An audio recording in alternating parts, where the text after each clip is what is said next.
Okay, here we go. We are starting chapter 5 of GPS for the soul, the structure of the soul. And I want to talk about the bond between the soul and God is greater in Torah study than in performance of mitzvahs. We're going to talk about that. So what we've been talking about so far is getting understanding of the structure of the neshama, the godly soul. And we've talked about the different spheres, the different levels. We've talked about the chachma, bina, and das, wisdom, understanding, and knowledge as being the intellectual level, and then the 7 midos of the emotional levels. And we've talked about the structures of those as it refers to the right side and the left side, the side of kindness, the side of strictness. We've gone through all of those pieces. Then we talked about the idea of when we fulfill a mitzvah, when we fulfill a physical mitzvah, it's like hugging the king. The mitzvahs of the Torah are like the limbs of God. And when we fulfill a mitzvah, we are embracing the king. And we've also talked about the idea that God's rotzon, God's will, his supernal will, the essence of what he wants in the universe, is compacted into the mitzvahs. And so that when we fulfill a mitzvah, we're not only just physically hugging God's limbs, we are actually embracing God's will, which is even the highest level, because that's the essence of God. So we talked about the essence and fulfilling the mitzvahs, hugging the essence of God. We're going to go a little bit deeper today and talk about an even deeper step of that connection. So our emotions, so I'm on page 47. So in the previous chapter, we discussed how our emotions are clothed in physical actions and thereby connect us with the creator of the universe. We talked about how that of the intellect and emotions, thought, speech, and action. So the intellect is the higher level. The emotions are coming from a deeper motivation for the intellect to follow as well. But the thought process is the intellect stirs the emotions. So it's intellect stirs the emotions. We fulfill in our thought, speech, and actions the mitzvahs of the Torah. We've talked about that part. Now, we've said Maisa hu ha'ikar. Action is the main thing. Right? So the action is the main thing, fulfilling of the mitzvahs. So, and when we talk about the action is the main thing, so we'll talk about the idea that action is the main thing, but action is the main thing in thought and speech and action. So when we talk about action, we're including thought and speech and action all as part of action, because they're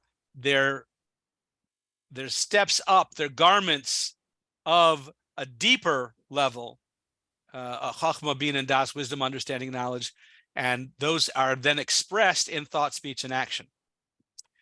So page 47. So learning Torah and doing mitzvahs with our thought, speech, and action are a very powerful way to connect with God, because Torah and mitzvahs are completely united and one with God. And that's how we talked about the idea of God's rotzon, God's will is impacted within the thought, speech, and within the mitzvahs. So when we embrace thought, speech, and action within the mitzvahs, that's the direct connection. We talked about mitzvah being mitzvahs, to connecting with God through the mitzvahs.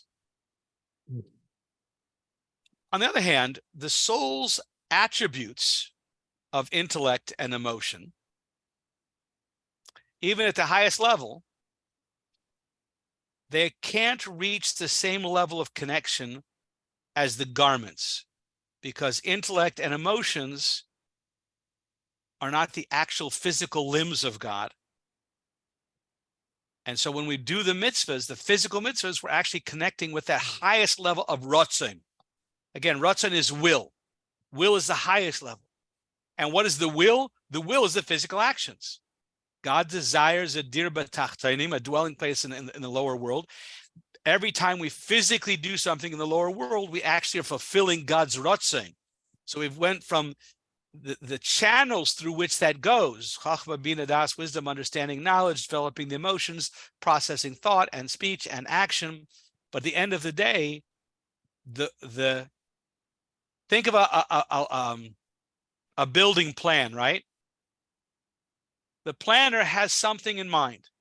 He has a vision.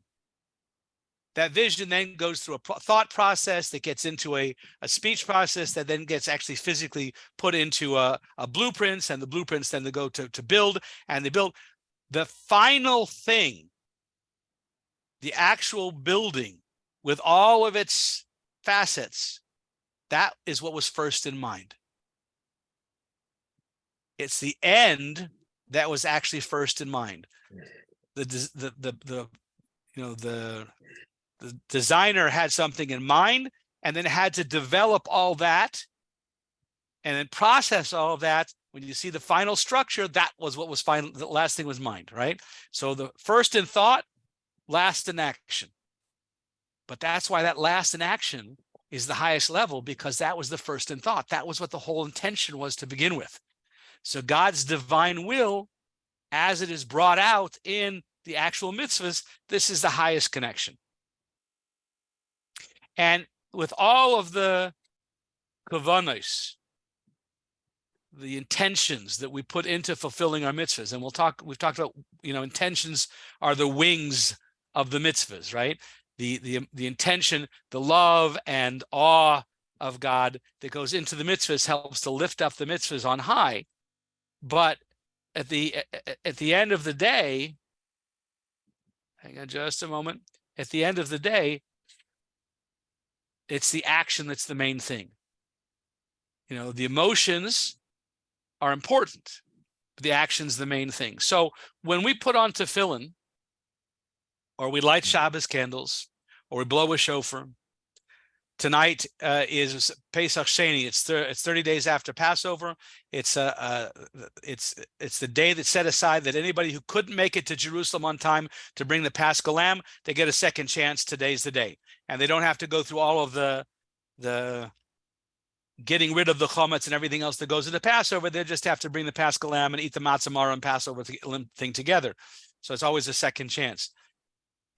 Fulfilling the mitzvah, doing the actual mitzvah, that was the first thing in mind. That was what God had in mind. So if a person thinks about all the spiritual things about going out of Egypt and develops a love for God and an awe of God, and is then eating the matzah when he's doing all that, that's a beautiful thing. It lifts it on high. But the bottom line, eat the matzah.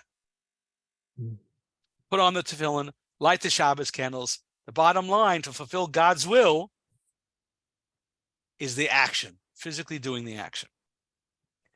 So, page 48, we're talking about the secret of Tzimtzum, and he gives a couple of examples. We're trying to figure out what is God,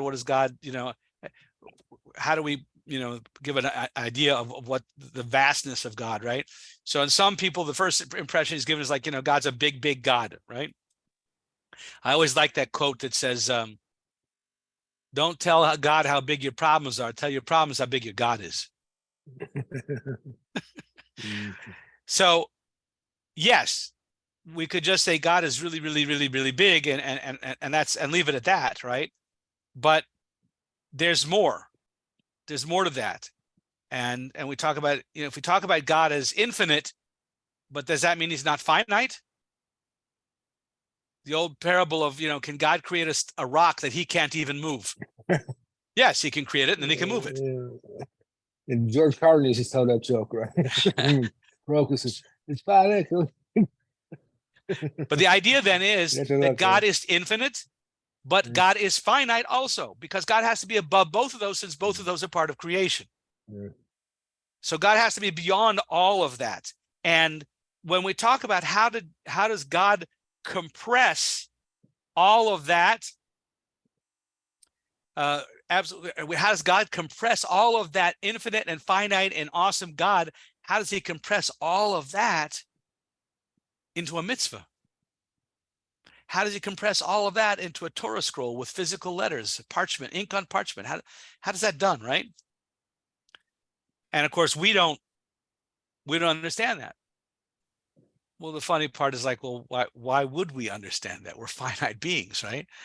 So the idea that we should understand that is the part that's ludicrous. Of course, we don't understand it, right? But we want to seek to understand, and that's the human nature, is to seek to understand, and we should.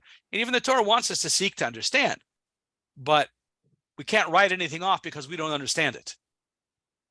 It's just we have to seek to understand as much as we can. But the Torah explains to us that God has compressed, we use the word tzimtzum. Tzimtzum is the Hebrew word. Tzimtzum is God has compressed all of his essence and his supernal will, his desire, his intellect. Everything has compressed into the Torah itself. So the letters, the formation of the letters, the parchments, all of these things all come into what God has concentrated into the Torah itself, which is a phenomenal thing to think about. If we stop and really kind of dwell on that idea, that the infinite, the finite, everything is all compressed into physical letters, the spiritual somehow into physical letters on a physical parchment. It's a blow your mind kind of thing, right?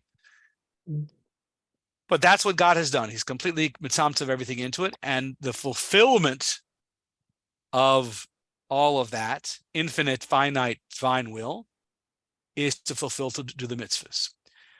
But what's amazing is that I'm kind of skipping here. Let's go back for a second. Let's go back to page 50. So a soul in the world of truth gets to bask in the glory of God's infinite and finite and amazing of light. Now, we're using the example of light because physically we don't understand what that godly power is, but we know what it means to bask in light and the warm feeling that it brings, and the awareness it brings. Being able to, light allows us to see so many other things, and which would otherwise be hidden, right? So we think of light as being able to reveal so much of what's out there. I was scuba diving off of Redondo Beach in the either late 70s or early 80s in California. And I did a night dive. So, we basically got our scuba gear on and we walked out on the beach, out into the ocean at sunset. So the sunset is setting in, and we're walking out into the Pacific as the sun is setting. We go diving down. We're down 30, 40 feet. It's completely dark. We have our night lights on in the water. And just for kicks, we shut off our lights. That was a palpable darkness. When we talk about the 10 plagues and the 9th plague of the plague of darkness, when it could actually be felt, that's what I felt. That's what I remembered. This palpable darkness. But what was awe-inspiring is that if you wave your hand in front of your eyes, you can't see your hand. It's too dark. You can't see your hand, right? But these microscopic organisms would light up when they're agitated. And it's like starlight right in front of you, right? These tiny little things. So it's amazing stuff. This world that God has created is full of just astounding, amazing stuff. I divert. But anyway, the idea is in the spiritual world, where the souls get to bask in the light of God, the revelation of God, because light means revelation, the revelation of godliness. It's an amazing and wonderful thing, right?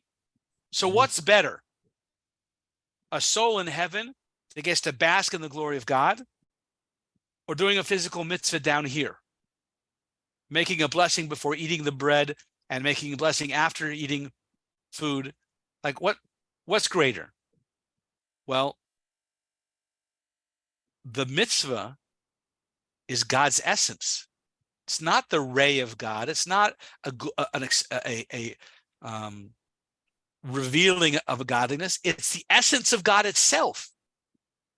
So when we fulfill a mitzvah down here in a physical world, we're actually accomplishing something that the angels can't even do, that the souls up in heaven can't even do. We're actually doing something. We're connecting God's essence.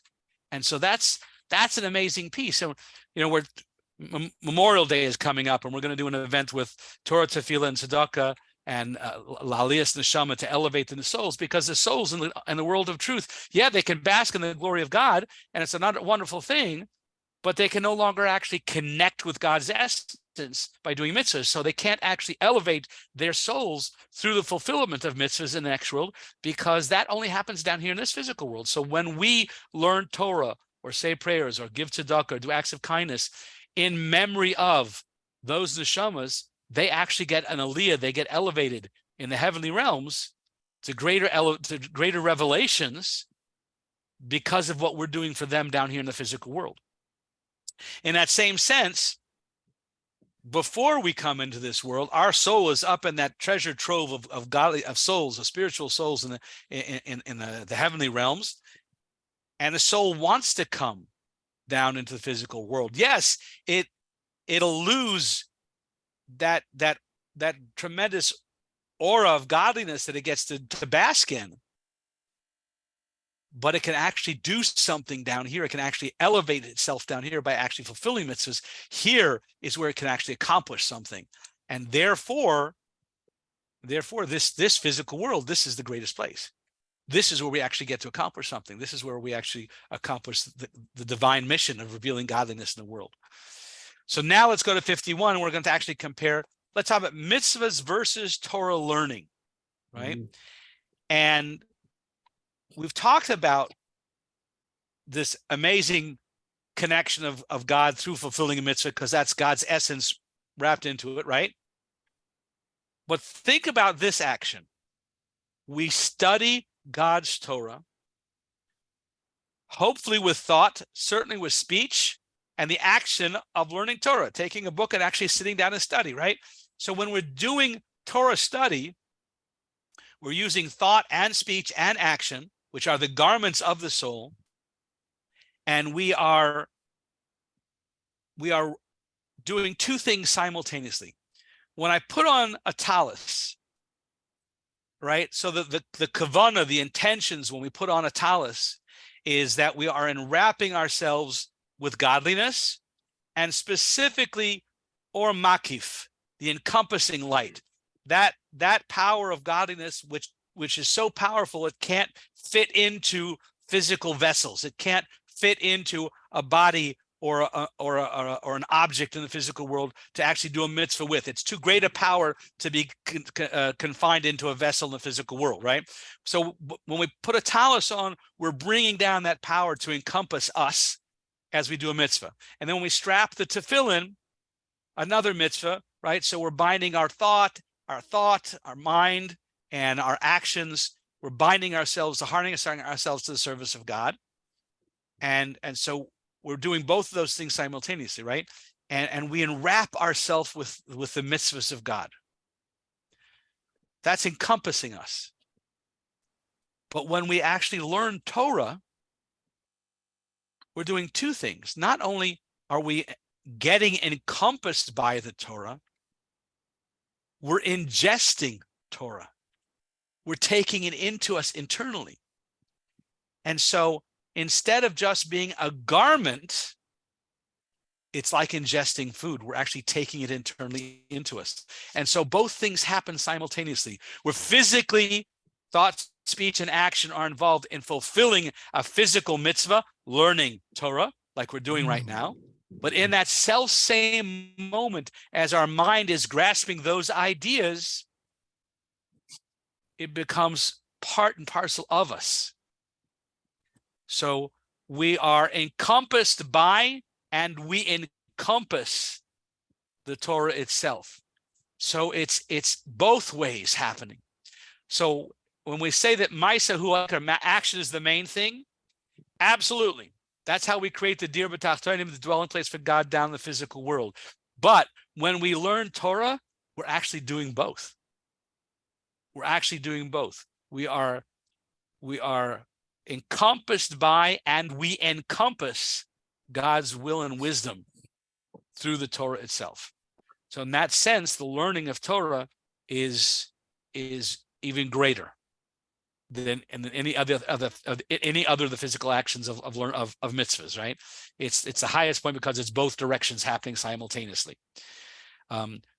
Ideally, add on now to that idea the love and the awe, by that not only learning Torah but stopping periodically to realize we're doing this because it's God's commandment, and we're passionate about doing God. So we add love and awe to our intellectual process, and we're learning lishma. We're learning for the sake of actually doing a mitzvah of God, not just because we like to learn, and not just because we want to become a scholar, but actually doing it for all the right reasons because God wants us to do it, and in doing so we connect with God. And so all of these things are happening simultaneously. There's no greater connection than this.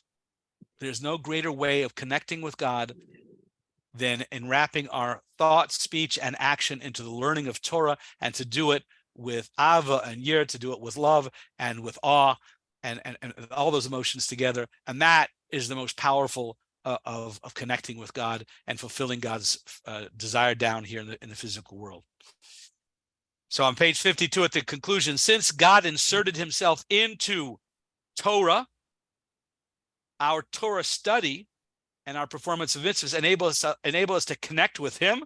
The advantage of Torah study over other mitzvahs is that it unites us more completely with God, both directions, being encompassed and encompassing simultaneously. Ooh, l'chaim.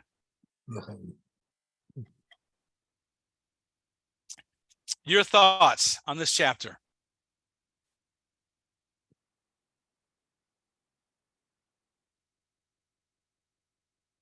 Don't forget to unmute. Everyone. So can I start with a question of clarification? Yes. You talked a lot about the value of action, and began by talking about mitzvot versus Torah study, which is the subject of page 51 and other areas we just covered, including top of page 52. But I thought I heard you say it both ways, that the most powerful means of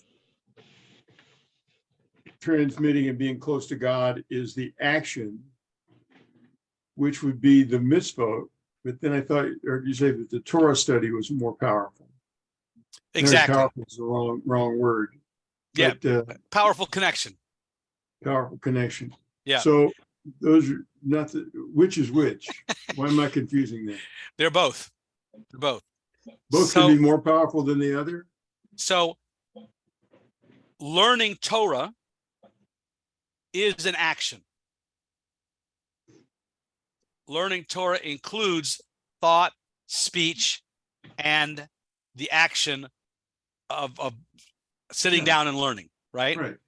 So learning Torah is one of the mitzvahs, one of the action mitzvahs, but it's the unique one that actually goes both ways. That not only are we encompassed by the energy and the power of the connection with God through the fulfilling of the mitzvah, but we are actually grasping it simultaneously because we're ingesting it. It's becoming part and parcel of who we are. So it is a physical action. The garments, thought, speech, and action. So yes, fulfilling a mitzvah is the greatest connection of God, but of the great connections of God, the greatest of the great is learning Torah, which exceeds all of them. We say Talmud Torah Keneged Kulam. Here's a list of all the mitzvahs, but the learning of Torah is equal to all of them. And later we're going to say that one of the reasons it's greater is because the learning of Torah now leads to the fulfillment of other mitzvahs too. So we'll say Maisa hu ha'ikar, action is the main thing, fulfilling the mitzvahs, and one of the greatest fulfillment actions is learning Torah. So thank you. So building on that, the other area that confused me was you just used the word action. I don't want to repeat what you just said, but in that context, is that action distinct from thought and speech, or action which includes thought and speech, or both? So when we do our prayers, we are physically saying words. If we meditate on the prayers, it's not called an action. The physical speech is the action. So when you go to a traditional Jewish synagogue and everyone's doing their prayers, everyone's saying it. It's not that one person is saying the prayers and everyone's listening. Everyone is saying the prayers. We've all got a prayer book. Everyone's supposed to be saying it. And they'll do some things that we'll do responsive. We'll do some things that we'll do all together at the same time. But at the end of the day, speech is an action. It counts as an action. And it is the fulfillment of an action mitzvah. Thought, hopefully, is wrapped up in that speech and action. But thought alone is not considered an action.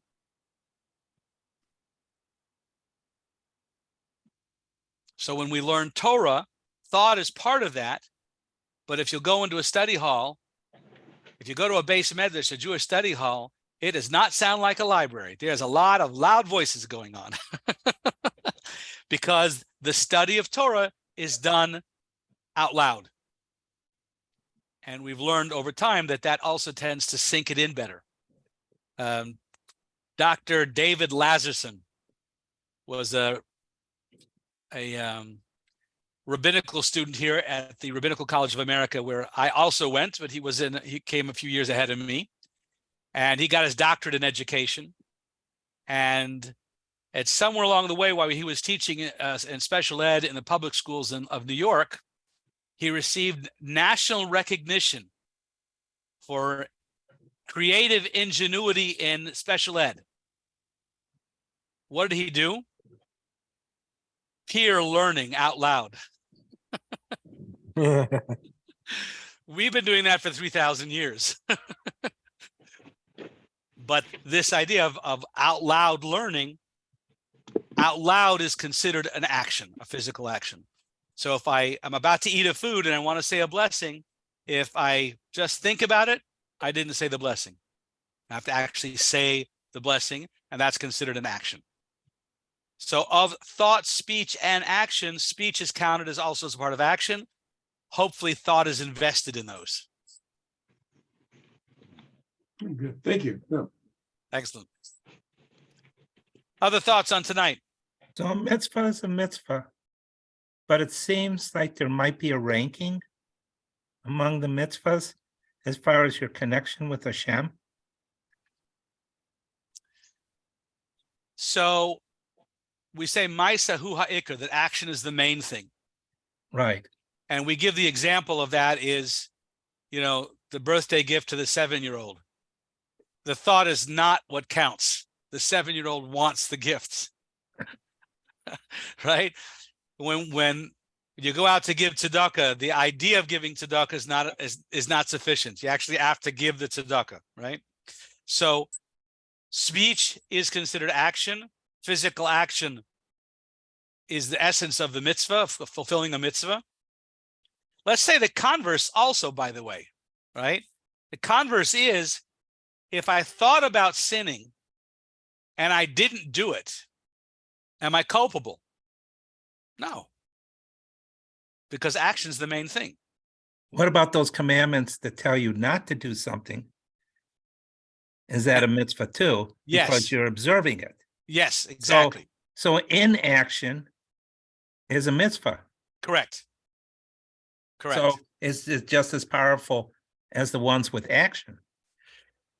We're going to get into that later in Tanya. That is actually a topic we're going to get into in Tanya. And it's a topic in and of itself. We'll save for a later time. But it's a powerful piece. It's a powerful piece. And it gets into Jewish law as well. How things come out. But we'll save that for another day.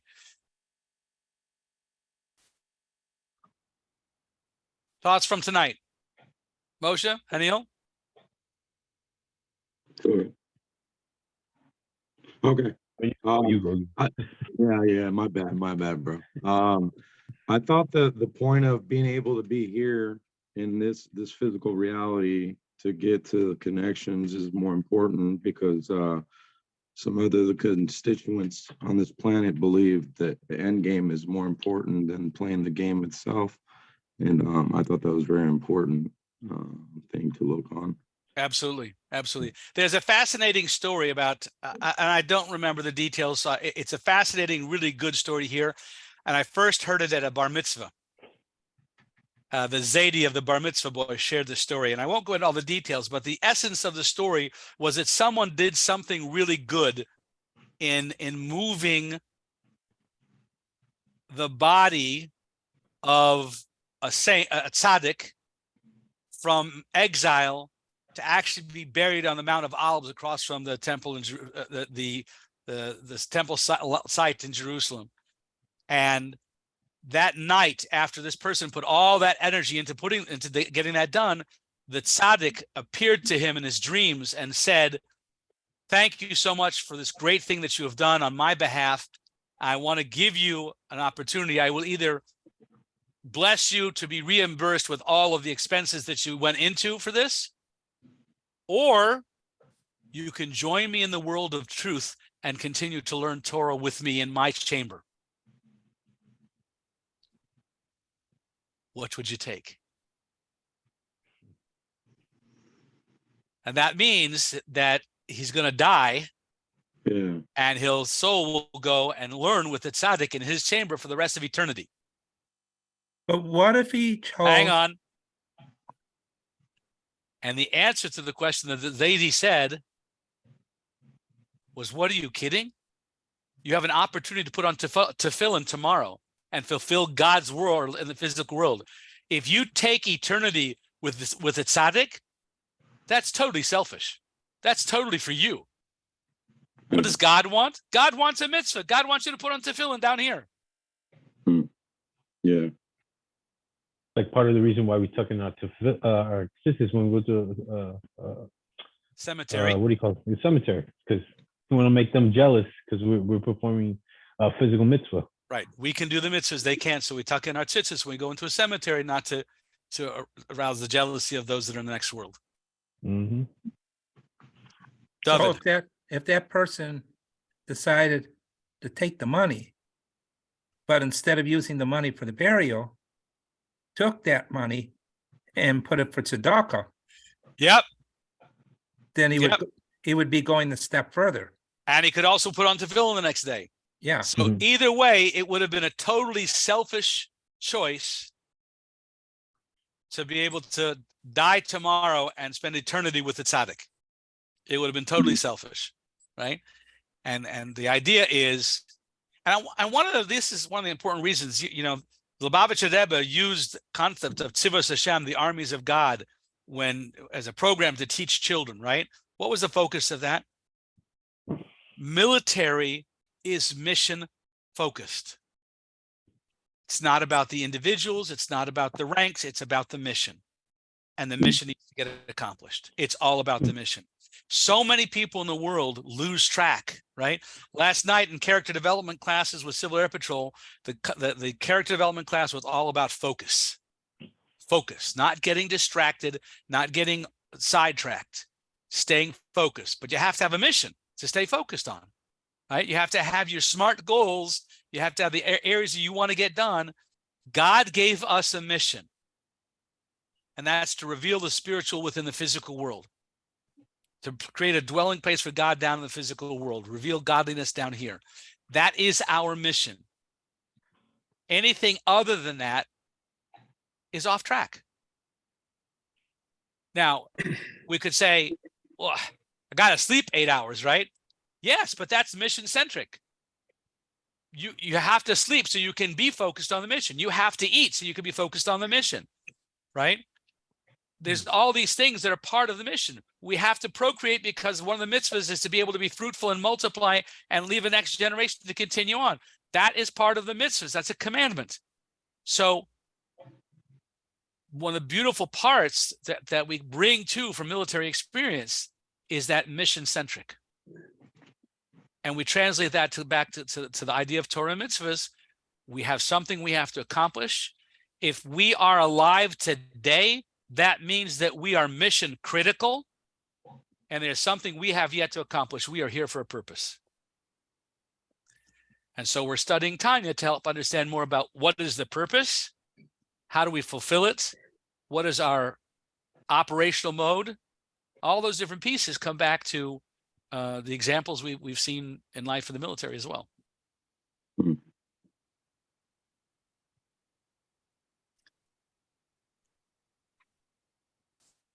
I thought about the first Talis example was really good. But the one that made me feel better, I would say, is the little section on studying Torah Lishma.